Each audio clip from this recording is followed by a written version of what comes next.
Senator Bernie Sanders tonight renewing his efforts to raise the federal minimum wage. He says the U.S. needs to stand up for working families who are struggling to make ends meet. Our Washington correspondent Basil John reports now on the latest push to increase the wage.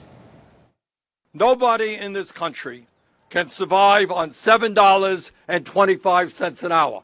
Thursday, alongside workers and labor groups, Vermont Senator Bernie Sanders announced his latest push to raise the federal minimum wage. You can't make it on $9 an hour. You can't do it on $12 an hour.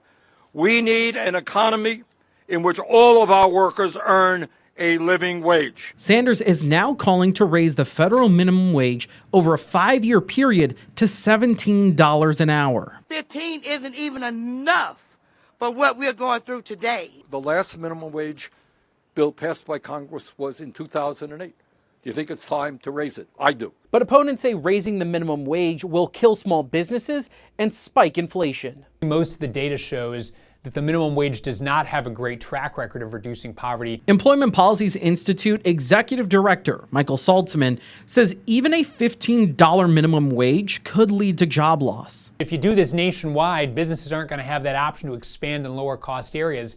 And so instead I think you're going to see a rash of business closures. Texas Senator John Cornyn says because of different costs of living around the country, Washington shouldn't even be involved. I think it should be up to the states or a negotiated item between employer and employee. But despite that opposition, Sanders says he's confident he can get the support his legislation needs to pass.